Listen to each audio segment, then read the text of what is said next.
I should answer that. I should answer that.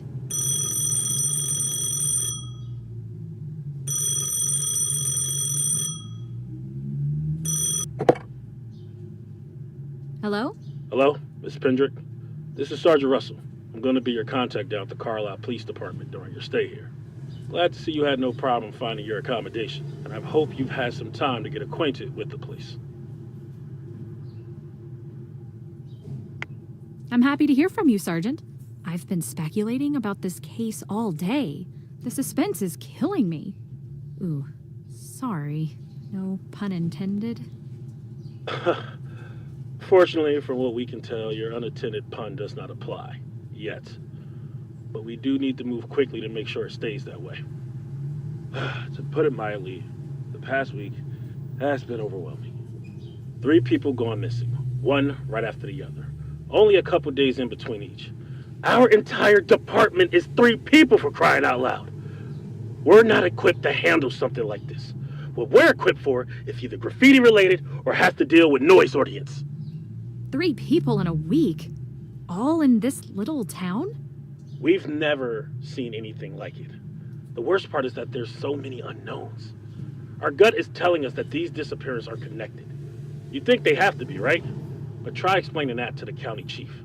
Without concrete proof, he just sees this all as a whole lot of coincidence, and potentially not even a crime. We're getting no outside help with this, no matter how much we beg. Ah, okay. Well, that answers why you brought me up here, rather than literally any cop in the state. That one was the real mystery. Desperate times calls for desperate measures, they say. No offense. None taken, trust me. Officer Vasquez was the one to read your publication. He relayed it to me afterwards, and we all agreed that you seemed to have some pretty solid intuition. It was his idea to reach out. Anyway, let's get down to business. I'll be sending you some documents that we... Huh? Unauthorized call time expended. Please enter 4-digit PIN to continue to use line.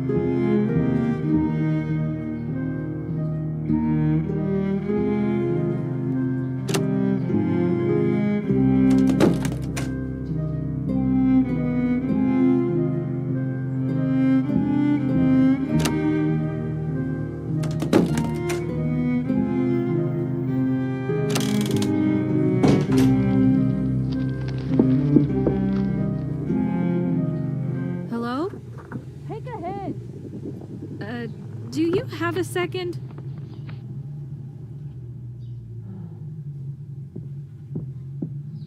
Fine. What? Who even are you? Actually, you know what? Don't tell me. You've already wasted enough of my time. It's nice to meet you, too. Well, spit it out. What do you want?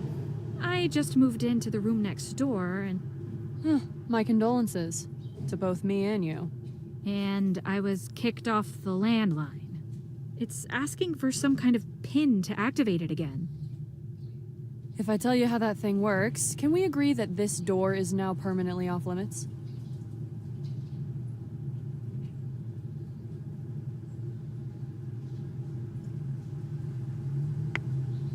You don't need to ask me twice. Now you're getting me. The phone code is 9, followed by your room number.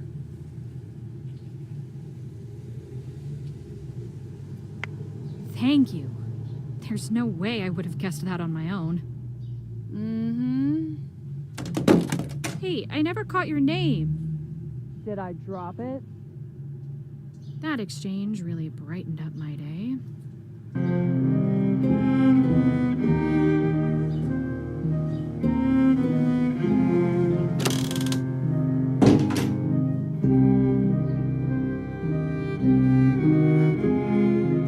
Unauthorized call time expended. Please enter 4-digit PIN to continue to use line.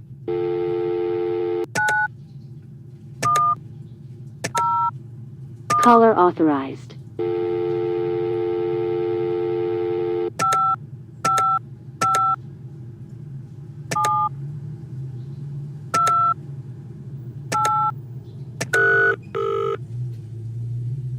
Carlisle Police Department, Sergeant Russell speaking. Hi, Sergeant. It's Penelope again. Penelope! We got a guy here who bet you were already hightailing it back to Virginia. Zimmerman, you owe me 20. Not quite yet, although I'll probably end up questioning that decision. Sorry about that, by the way. Getting cut off like that. The landline here is a little funky. You're back, and that's all that matters. Now, what had I been saying? I believe you were in the middle of praising my intuition. Your first compliment is a freebie. The next one you'll have to earn. Right. Documents. Missing person reports we have filled out for the individuals.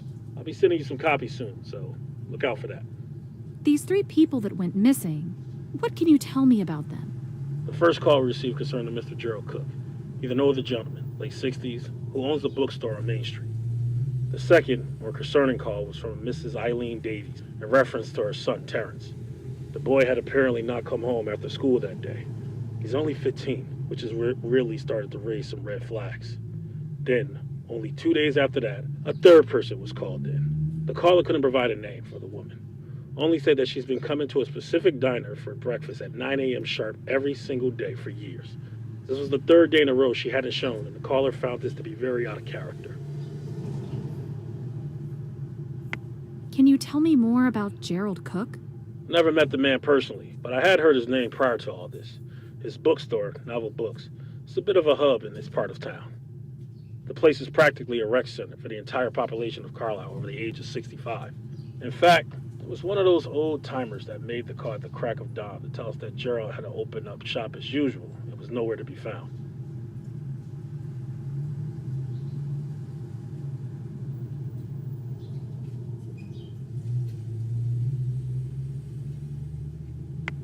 I take it Gerald is normally very punctual? Doesn't sound like the type to take spontaneous sick days, if that's what you mean. If interviewing the regulars told us one thing, it's that Gerald has never pulled a stunt like this in all his days of working there. That day we went out and interviewed maybe 20 or so people, and Vasquez canvassed the place once we got inside.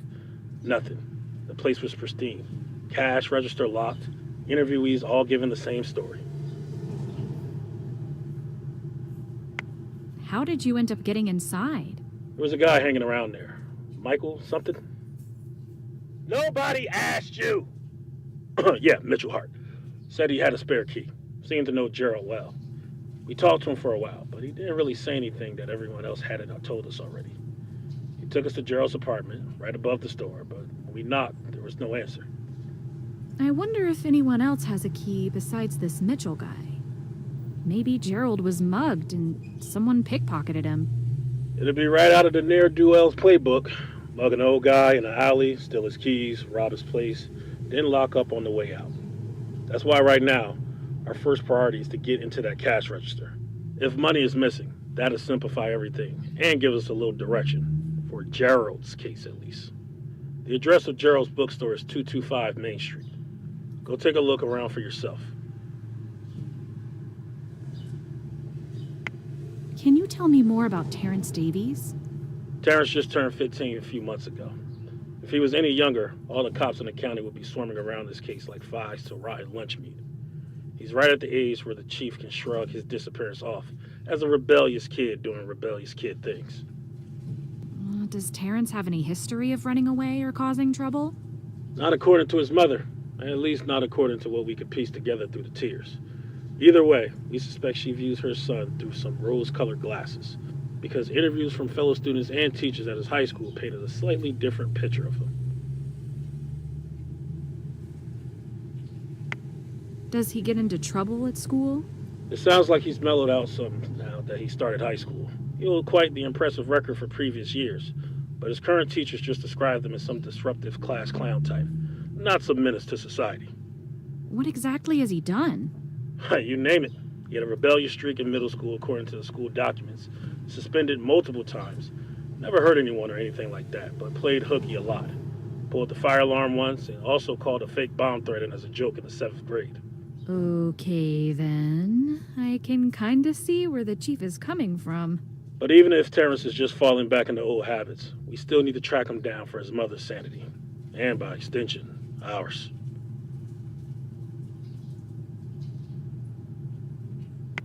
Well, when and where was Terrence last seen?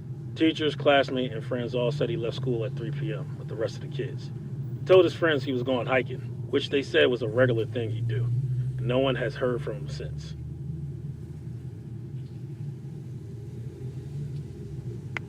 Did anyone say where he normally hikes? No, there are hundreds of trails around this area, not to mention the woods and cliff. He could have gone anywhere that day. What's his family life like? It's just him and Mrs. Davies. No siblings, no father in the picture. Explains why she's so attached. Could you tell if there was any strain in their relationship? Who knows? From the sound of it, they spend more time together than an average mother and teenage son duo. But can't see under the surface. We'll get you in contact with Mrs. Davies. Once she calms down a bit, I'm sure she'll give us more to work with. Not sure how much luck you'll have with her, but feel free to give her a call. Phone number is 203-555-0927. Can you tell me more about the diner woman? Yes, Jane Dell. I wanted to call her Victim X. I thought it was catchy. But you know, protocol. She's our shakiest case by far. Called in missing by a waitress just because she decided not to get breakfast at the Sunrise Diner for a couple mornings? No wonder the chief won't give us the time of day. But the waitress thought she had good enough reason to notify the police. So there must be something to it. It's true that she's genuinely concerned. Said that the very few times Jane didn't show over the past couple years, she leave little notes on napkins with the tip the day before. Not this time. Notes?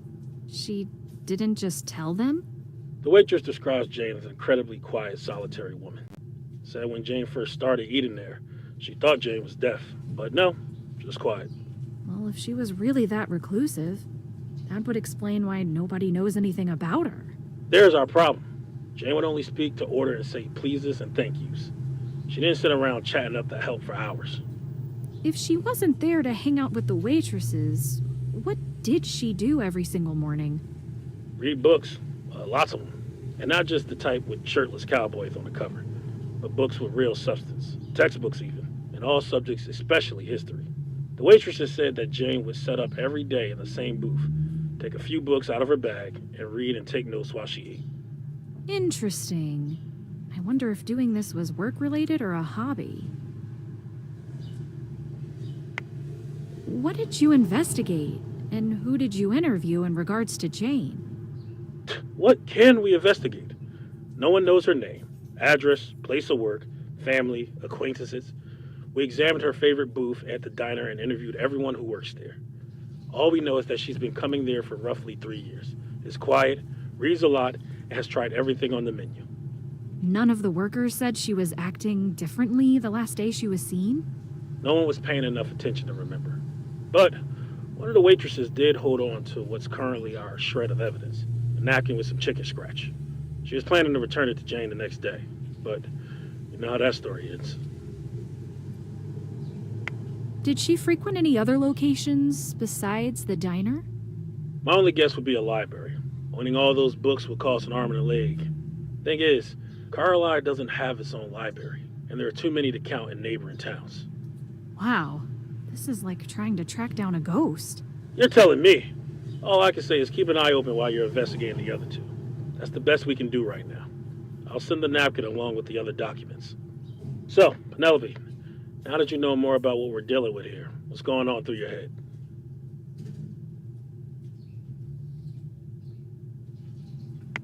I think the disappearances are related. In a town this small, with barely any history of crime, it just seems too unusual to just be coincidence. Even if we don't see any links between the victims yet, once we dig deeper, I'm fairly certain we will. Interesting hypothesis. We'll see if it holds up. But first things first, keep an eye out for those reports we'll be sending. Thanks, Sergeant. I guess it's time for me to get out there and start playing detective. Good luck. Call us anytime. And thanks again for coming up here. Having a new nose around to sniff out leads might be exactly what we need.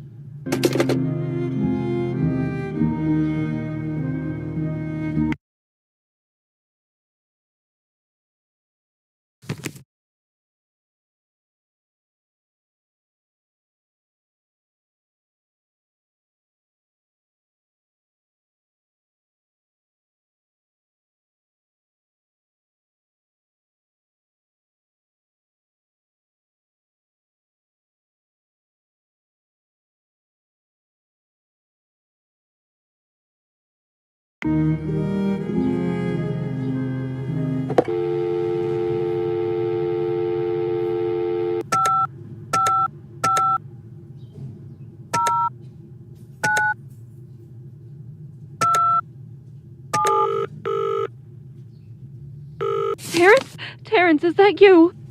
I'm sorry. Mrs. Davies?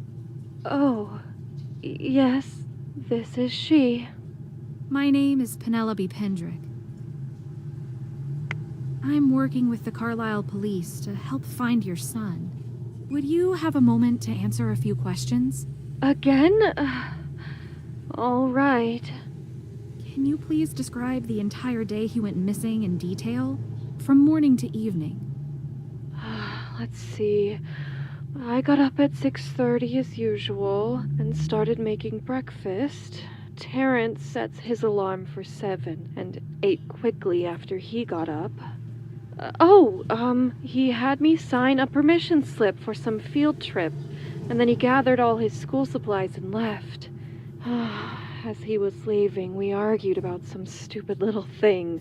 I think he had left his jacket on the floor.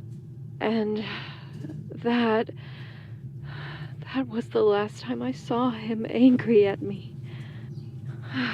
I just keep playing that over and over in my head and hating myself for it. I left work at 5, and he was out when I arrived back, which isn't too abnormal, but when he wasn't home an hour later, I started calling around to his friends' moms. He wasn't over anyone else's house. Then it got dark, and he still wasn't home. That's when I called the police. Thank you for sharing this with me. I'm sure it's not easy to think about. Now, you mentioned a field trip. Can you tell me more about that? It was for his art class, a gallery that they were going to tour that day, not far from here. Do you remember the name of the gallery? Something pretentious. Bold decisions, bold and brash. I have the paper around here somewhere. That's right. Bold depictions. 3297 Ocala Street, Oakford, Connecticut. Thank you. It could be a start. If you say so. I heard that Terrence told his friends he was going hiking after school was out. Do you know of anywhere in particular he likes to go? It could have been anywhere. That boy's practically explored the entire state. Could he have gotten lost or hurt somewhere in the woods? No! No, impossible. He was a Boy Scout for years, and he's even taken courses on outdoor survival. This kind of thing is what he lives for. I have no doubt he's very competent, Mrs. Davies, but sometimes things can happen that are out of a person's control. I said it's impossible. I know my son. All right. I'm sorry I came off as implying otherwise. Did anyone mention anything else out of the ordinary that happened at school that day? No. I don't think so. You know what? I need to go. I can't do this anymore. It's too much. Thinking about that day is too much. Eileen? Are you there? Poor lady.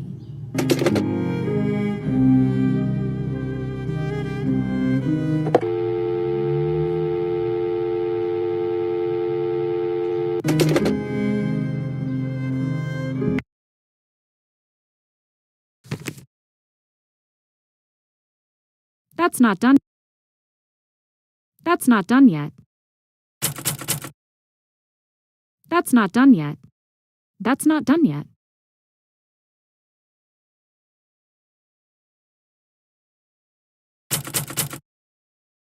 That's not done yet.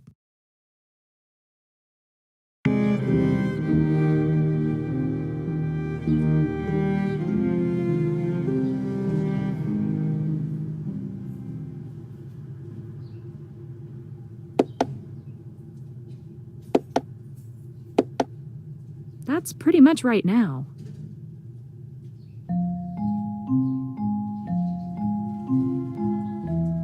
Weird.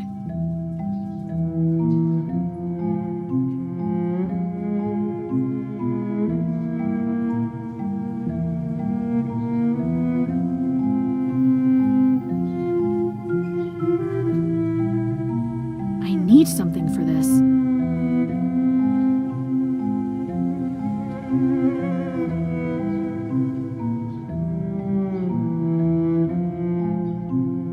Weird.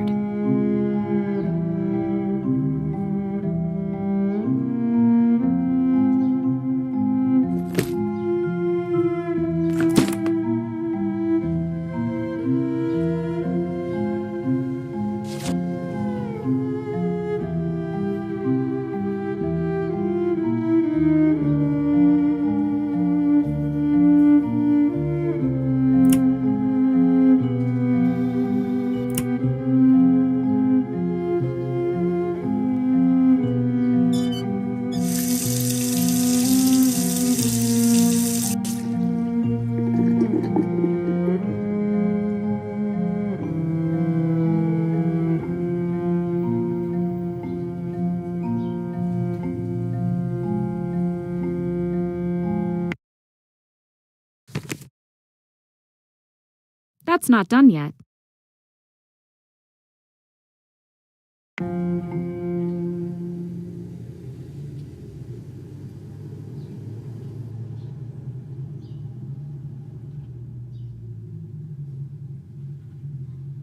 Weird.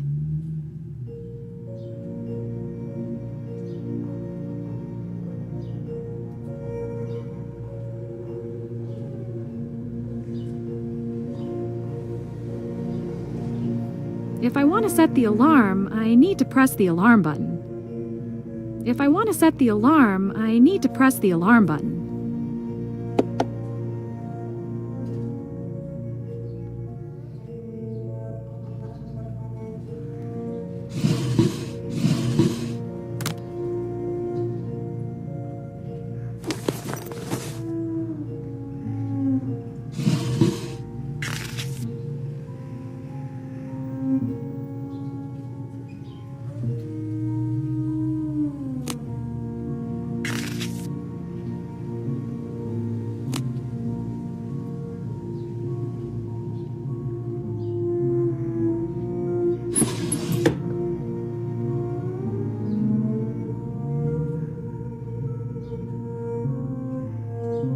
I need something for this. I need something for this. I need something for this. I need something for this. I need something for this.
Hey! You! Excuse me? Miss, I think you might have the wrong address. Thanks for your concern. But no, this is... Sorry, let me rephrase. Bookstores, generally speaking, are for those who can read. What? The front door.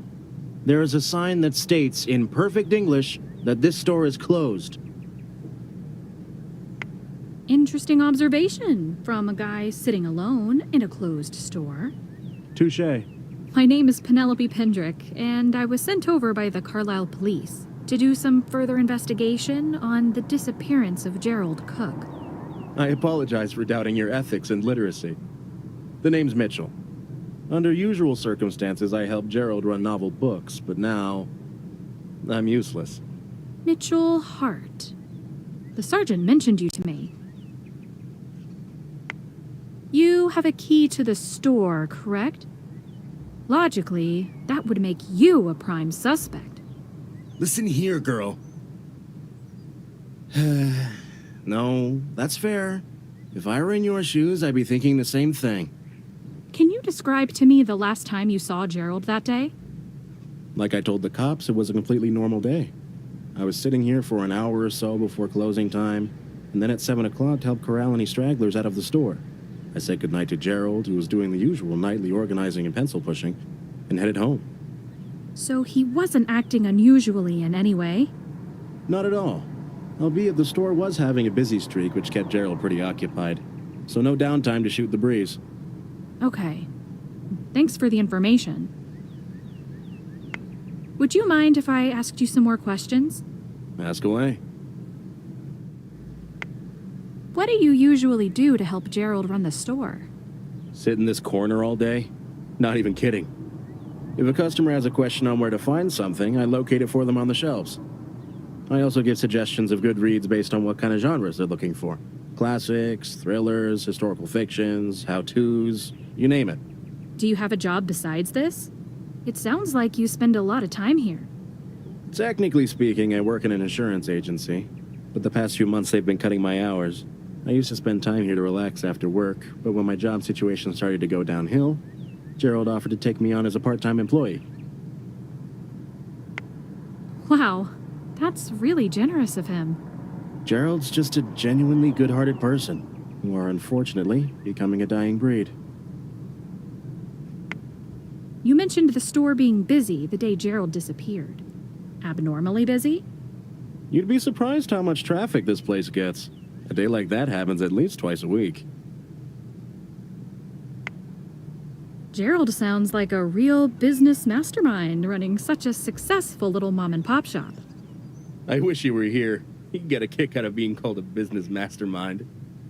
He's not a businessman at heart, but he's got a way of making everyone feel like family. It's like he runs a community center, not a bookstore. Has Gerald ever gone on a spontaneous vacation or trip? The man is the antithesis of spontaneity. I've known him around 5 years, and he's never left the store out of the blue like this. The day Gerald went missing, what did you do that evening after you went home at 7 p.m.? Probably thawed some frozen dinner and watched TV. The new episode of Crypt Diggers would have been on at 8, and then I normally go to bed at 11. Would it be okay if I took a look around? Go right ahead. The cop here only did a quick walkthrough. Didn't seem very thorough.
Do you have a key to the cash register? So that's how you detectives get paid, huh? But no, I don't. Sorry. Thanks for talking. Never a problem.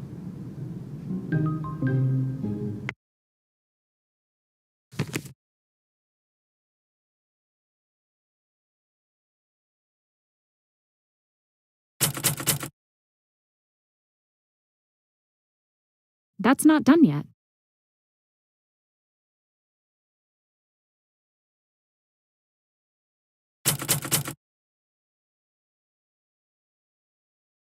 That's not done yet.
Welcome to Bold Depictions, miss.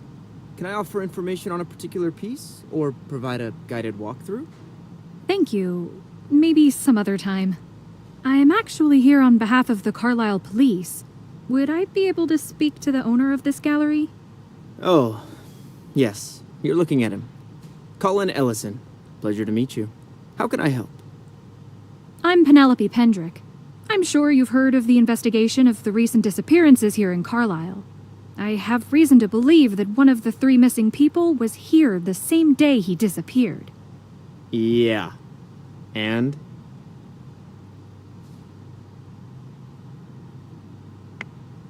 Wait, you're aware of this? As a proud TV owner, it's hard to ignore. I know they're starved for content, but come on. Let me watch the local weather in peace. So you knew you met Terrence Davies a few hours before he went missing? Well, did you go to the police when you recognized him on the news?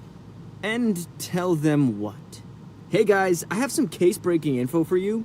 I've seen that kid before. You're welcome. Can you describe in detail your account of the field trip from start to finish? Right. Yeah, so the kids and their art teacher were busting at 1. There were about 10 of them total. 9th grade, I think. I started by introducing myself and giving some background on my credentials. Everything was going dandy. They were mostly all paying attention. I led them to the painting closest to the front door, and then went around the room from there, explaining my process, the decisions behind the composition, the deeper meaning, the medium used, and so on, for every piece. After we were going for 15, 20 minutes, a few kids in the back started snickering and whispering to each other. Super irritating. Then, one of those kids raised his hand, so I made the mistake of thinking he had a legitimate question. I called on him, and he was like, "Sir, I was wondering, why do all your paintings suck?" All his brain-dead friends laughed, and the teacher yelled at him, which shut him up, but not long enough. I tried to be professional, but a little while later, he was drawing something on an index card. He started throwing little pieces of paper with tomato drawings at me. And his spineless excuse of a teacher didn't even do anything about it. Finally, after his friends started doing it too, the teacher decided to just end the whole trip and take them back to the school. Okay, you have to admit the tomato thing is kind of funny. Sure, it was frustrating in the moment, but kids do dumb things like that all the time. It's normal. Looks like the police hired a literal 10-year-old to solve their case. What else do you think is funny? Toilets? Boogers? All I'm saying is that you should take all this with a grain of salt. They're just goofing around, not attacking you personally. That's easy coming from someone who clearly hasn't poured their heart and soul into anything. You haven't spent years and thousands of dollars to learn about every aspect of a trade. I try and paint pieces that give others something to admire and wonder about. So, yeah, when people insult something you've put your whole life into, it's a little hard not to take it personally. When I saw his snotty face on the news later that day, not gonna lie, felt kind of cathartic. So, the official statement for the police is that you had a bad encounter with Terrence. Later that day, he goes missing. And then when the news comes on that evening, you, grab a bag of popcorn and smile? Do I have that right? Oh, lighten up. I meant metaphorically. I'm sure he's fine. Probably just causing chaos somewhere else for now. I should go. Aw, what? Forgot your handcuffs?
That's not done yet.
Carlisle Police Department, Sergeant Russell speaking. I went to Novel Books and met Mitchell Hart. Great. What are your thoughts? A quaint little store. Certainly doesn't look like a crime scene. As for Mitchell... A quaint little store. Certainly doesn't look like a crime scene. As for Mitchell... Strike up some more conversation with him. No doubt that'll lead to more personal information about Gerald that Mitchell wouldn't think to bring up in an interview-type setting. I got to chat with Eileen Davies. She was only willing to talk for so long, but I did learn that Terrence attended a field trip to an art gallery the day he went missing. She gave me the address, so I went to check it out, and... oh boy. Did something happen? I met the owner, Colin Ellison, and asked him about the field trip. According to him, Terrence was kind of a terror during the tour. Colin was generally spitting venom while he recounted what happened. And to put the cherry on top, he described seeing Terrence on the news later that day as cathartic. That's concerning. Did you get the impression that Colin could be physically violent when angry? Or is he more bark and no bite? I wouldn't be surprised if he would physically hurt someone who he thinks wronged him. He seems to hold a lot of hate over little things. Either way, keep an eye on him and see if you can find out more. Thanks for talking. Keep us updated.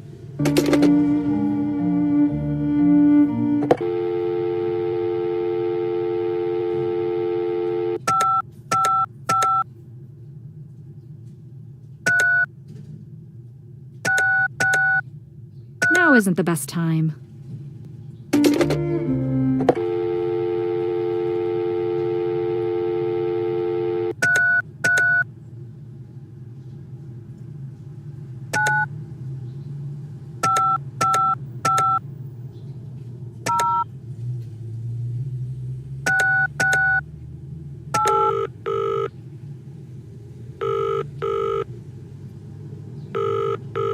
You've reached the phone of John Branham. I'm currently occupied by something that has a slight possibility of being important. So please call again later or leave a message, and I will get back to you at the earliest convenience.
I don't think that's right.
That's it! Sorry, Joe.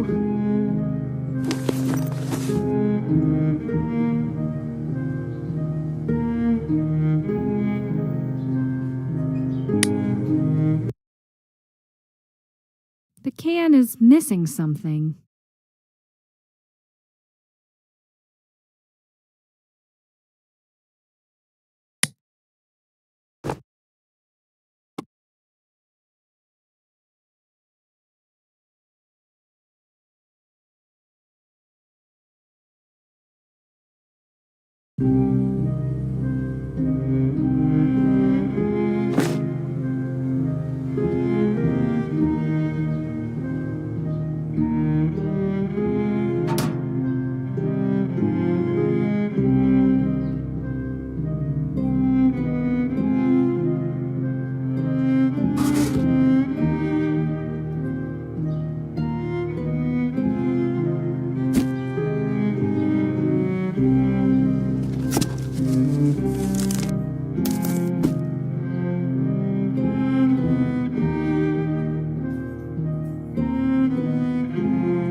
That's not done yet.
Something about this shopping list is unusual.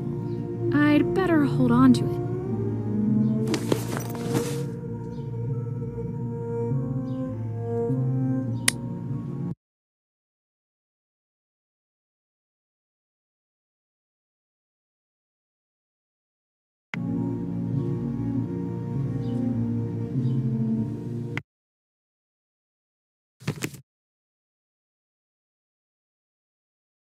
That's not done yet.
It's stuck.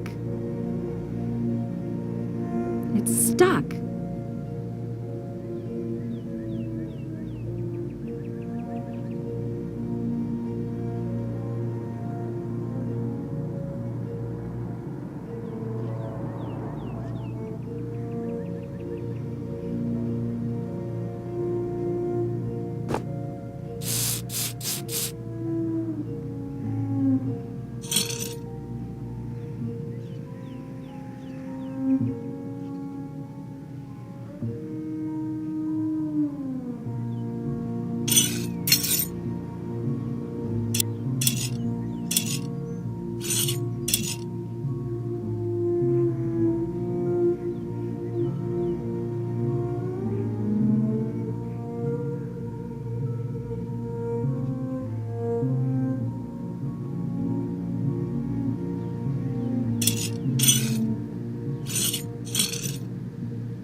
That's not done yet.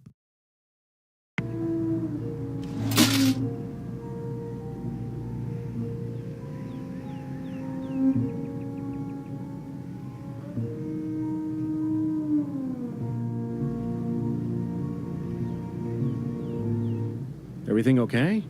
You look a little grim. Did you notice that Gerald's coat is still here? Sure, but it's been unseasonably warm. Not really coat weather. Well, it's not the coat I'm worried about. It's that his wallet is still in the pocket, with money and his driver's license. Oh, I took a look inside the cash register. Whatever happened to Gerald didn't involve a robbery. are you saying that someone out there targeted Gerald because of some personal vendetta? That's insane. That'd be like going after Santa Claus. We don't know that at all. We've only just ruled out one possibility. Well, this isn't great news. I'm sorry. Try and stay positive, okay? There's still so much we don't know, there could still be a perfectly innocent explanation to all this.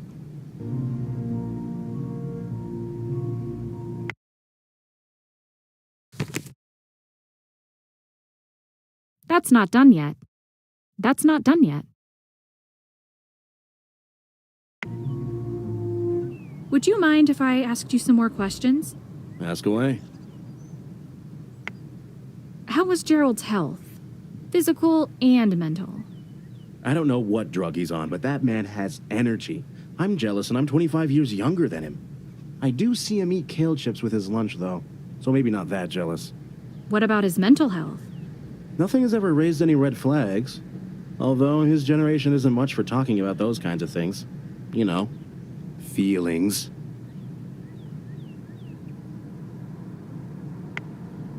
What exactly is your relationship to Gerald? Are you close personally or more like business partners? As close as two heterosexual men can get. During slow hours, we chat about books, current events, politics, conspiracy theories, sports, movies. The list goes on. Oh, and gossip about old man drama. Carl always cheats at chess and thinks no one is onto him. Everyone is onto him. Do you ever talk about your personal lives? Not really. So like I said, as close as two heterosexual men can get. I don't have a personal life to share anyway. But Gerald, he has an entire lifetime behind him. I'll admit I've always been curious about his past. Does Gerald have any family? There was a picture of his granddaughters in his wallet. Really? I always wondered if he had kids out there somewhere. He never mentioned his family to you? That seems odd. Maybe to us, but Gerald's naturally a very private person. Not in an intentional hiding information kind of way. He just steers away from topics like that. Why? I don't know, but I respect his privacy. I wish there was a way we could let his family know what's going on. The number of cooks in the United States is probably enough to fill 3 phone books alone, not to mention married names. Did the police check Gerald's home address? He lives directly upstairs. I took them to the door, but that was the best I could do. They knocked a few times, got ladders, and looked through the windows from the outside. They had a pretty good view of the main apartment and the bathroom. From what they could see, there was no sign of him. Can they get a warrant if they think there's a chance a person inside might need help? No idea. But a busted door without appropriate justification sounds like a nasty lawsuit waiting to happen. Thanks for talking. Never a problem.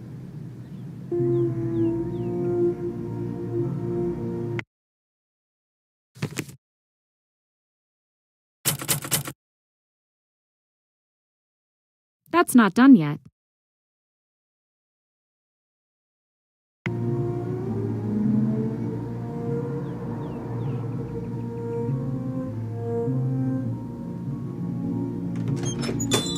I know it's early, but I could really go for some sleep.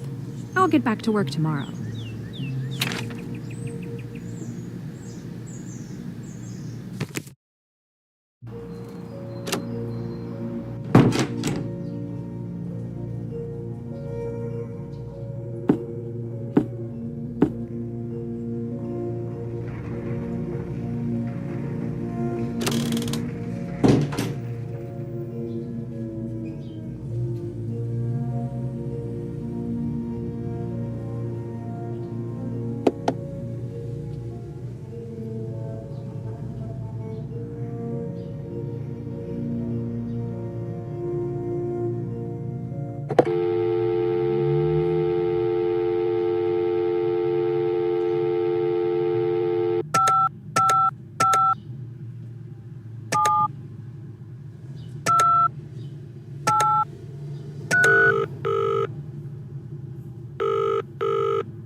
The novel book's cash register.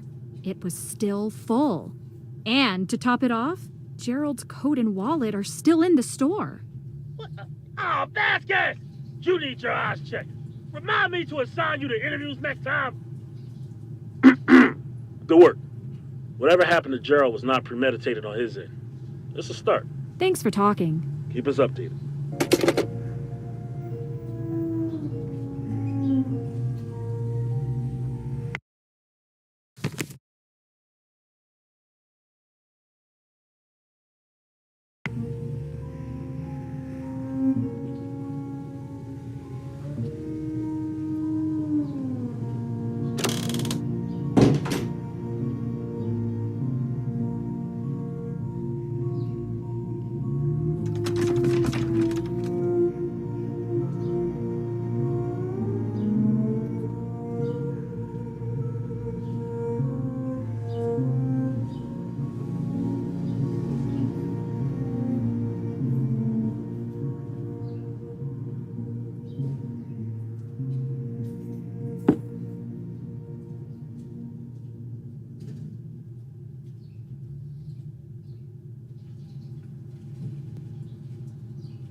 That's not done yet.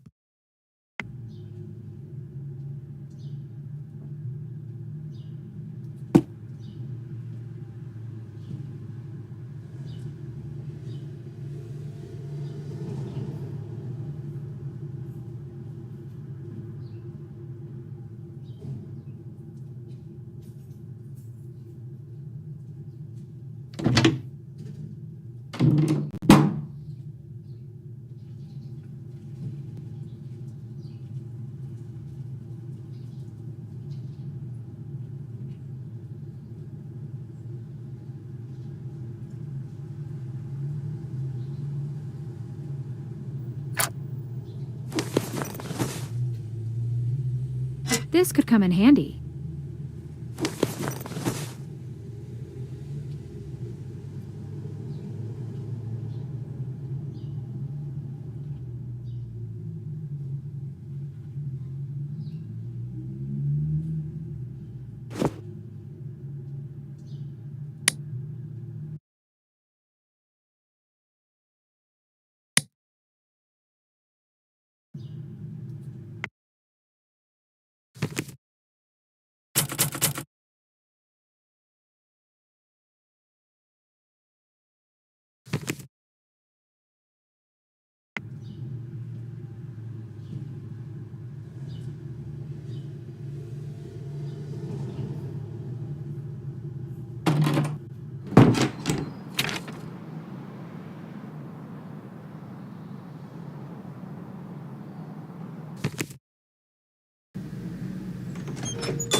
If I want to set the alarm, I need to press the alarm button.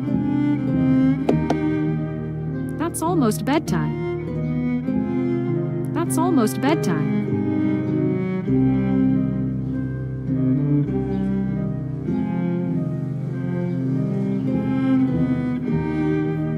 Weird.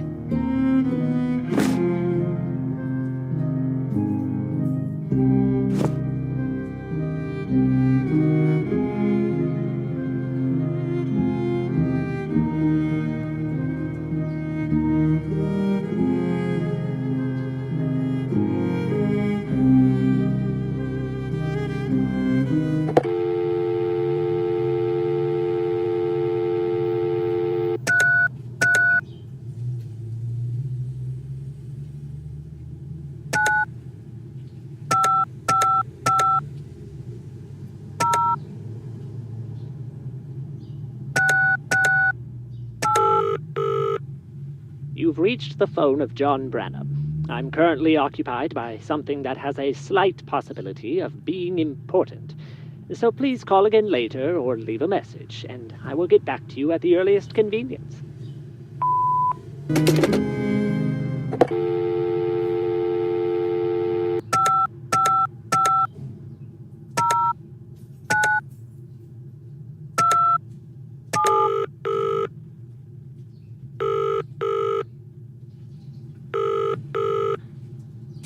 Hello?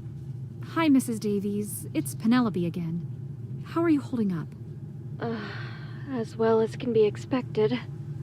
I was wondering, did you receive any phone calls from Terrence's school the day of the field trip? Before it was clear that he was missing. No, but I would have been at work until 5, so it's possible I missed it. Why? I had a chance to talk to the owner of the art gallery, the one who gave the tour, and there'd been an incident. Oh, really? What happened? Long story short, Terrence was playing the peanut gallery during the tour. Having his art mocked kind of rubbed the owner, Colin Ellison, the wrong way. That's not an incident, just a teenager being a teenager. Well, the phrasing isn't important. I just felt the obligation to let you know that Mr. Ellison does not have a kind opinion of your son. He was that angry about Terrence. Between that and the coincidental timing, I think we may have our first suspect. Well, thank you for letting me know. I can't say it's consoling, but it's something. Okay, Eileen. Thank you for your time. I'll call you if we find out anything new. Okay.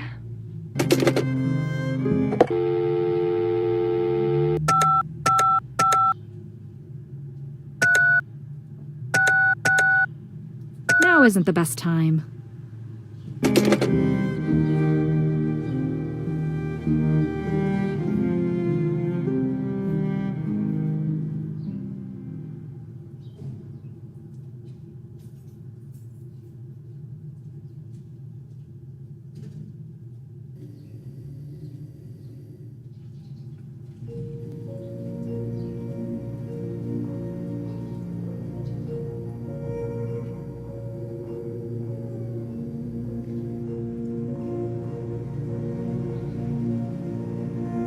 Weird.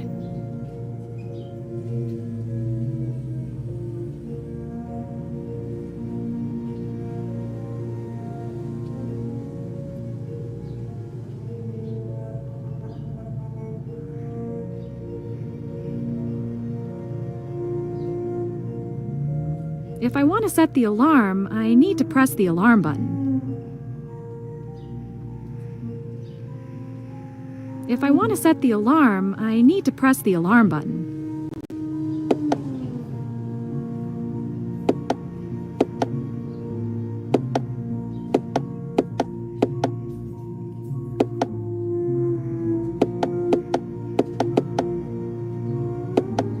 If I want to set the alarm, I need to press the alarm button. If I want to set the alarm, I need to press the alarm button.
If I want to set the alarm, I need to press the alarm button.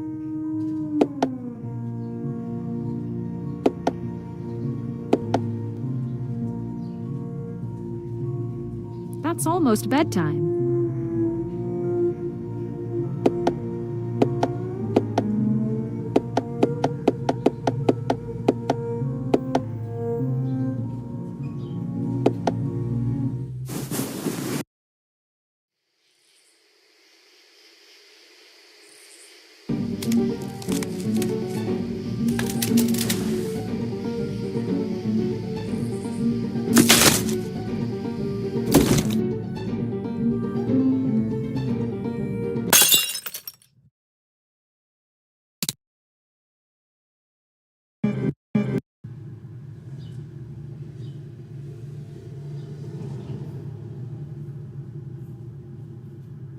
If I want to set the alarm, I need to press the alarm button.